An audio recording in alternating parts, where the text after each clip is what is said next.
शहर से बाहर या देश से बाहर कहीं चला गया था, तो मुझे खबर आई, मेरे ख्याल से संजय झा साहब ने शायद खबर दी थी, किसी और ने खबर दी थी कि भाई ये किताब शायद नहीं होगी, पब्लिश नहीं होगी, अभी बटेगी नहीं। मैंने कहा लो भला क्या हुआ। गालिब मियां का एक शेर आपने सुना होगा जरूर, हम कहाँ के दाना थे, किस हुनर में इफ्ता थे, बेसबब हुआ गालिब दुश्मन आसमां। ये दुश्मनी कहाँ से मिल गई मुझे, समझ में नहीं आया मुझे। तो जब होता ना ग्रेप वाइन, खुफिया ब्याज से मालूम किया कि क्या हुआ भाई, तो मुझे किसी ने बताया कि मेघदूत में लिखा हुआ कालिदास ने कि स्त्री, लता और राजा वो सबसे करीब के आदमी का सहारा ढूंढ लेता, उसको वो देखता नहीं अच्छा या बुरा। तो उस जमाने में जो उनके आस पास रहे होंगे, मुझे ये बताया गया, फैज साहब की तरफ से बोल रहा हूँ, कि वो बात जिसका फसाने में कोई जिक्र न था, वो बात जिसका फसाने में कोई जिक्र न था, वो बात उनको बहुत नागवार गुजरी। उन सारे लोगों के नाम उसमें थे नहीं, इसलिए उन्होंने किताब शाया होने से बंद करा। ये मेरे ऊपर एक नई मुसीबत होती है, और मैंने भी हाथ मोड़ के मैं बैठ गया। मैंने कहा किताब लिखने की जरूरत नहीं। लेकिन नीतीश जी को भी लड़ते दिखता था, जूझते दिखता था, परेशान होते दिखता था, और उनकी लड़ाई की कहानी किसी को मालूम नहीं होती थी। ये बात मुझे बहुत खराब लगती थी। लोगों को जानना चाहिए कि कैसे एक ज़रा आफ्ताब बन रहा है, कैसे एक छोटी सी बूंद एक समुद्र में तब्दील हो रही है, लोगों को देखना चाहिए। तो मैं बड़ा मशहूर हूँ श्री अंजनी कुमार सिंह साहब का, कि उन्होंने 2019 में मुझसे कहा किताब फिर से लिखी है, आप लिखिए।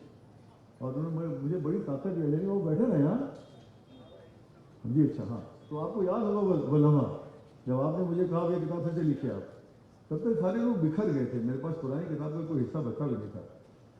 फिर भी किताब लिखी, मेहनत की, कोशिश हुई, और अंत में किताब गनीमत बन के आपके हाथों में हाजिर हो गई। देखिए, जो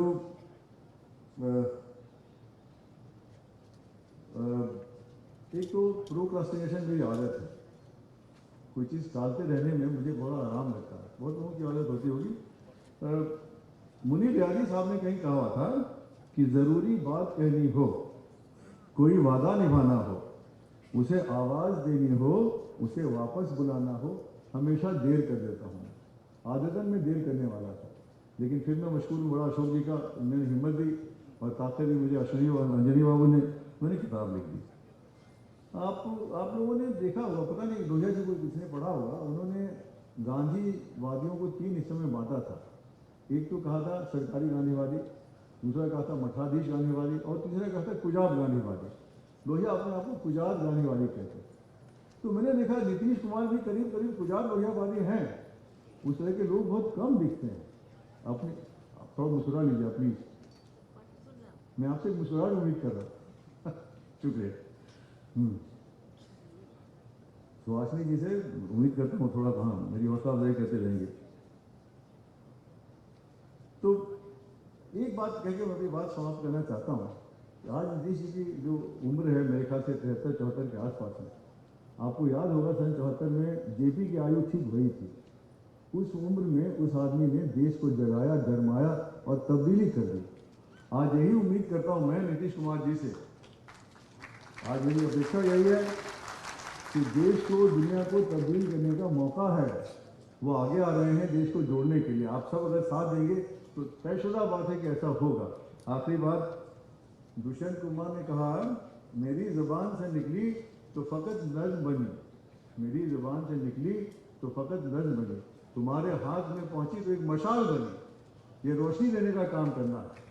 आप सब साथ खड़े होंगे, मैं जानता हूँ उस मशाल का नाम नीतीश कुमार है। आप नए रोशन कर सकते हैं, नई चीज़ें बना सकते हैं, नए आयाम खड़े कर सकते हैं। इस बात के साथ मैं उम्मीद करता हूँ कि आप ये किताब पढ़ेंगे। इस किताब में उनकी ज़िंदगी की बहुत सारी कहानियाँ लिखी हैं जो अच्छी हैं और उनको एक आम इंसान की तरह पेश करती हैं। वो कोई हीरो नहीं है हमारे, एक आम आदमी की तरह, मेरे आपकी तरह का इंसान है। इसी संदेश के साथ कि आप किताब पढ़ेंगे और उसमें बाकायदा गलतियाँ ढूंढ के मुझे बताएंगे।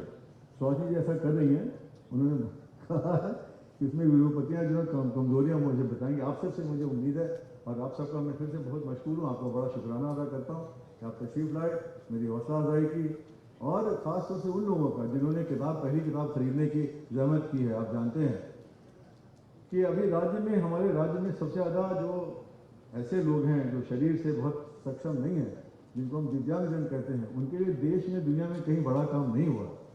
जहाँ मैं काम करता हूँ BSDA में, उससे पहली बार ये बीड़ा उठाया है कि दिव्यांगों को कैसे हम सचेतन करें आपदा से पहले, और आपदा आ गई तो वो अपना बचाव खुद कैसे कर सकें, इसके लिए हमें पैसे चाहिए।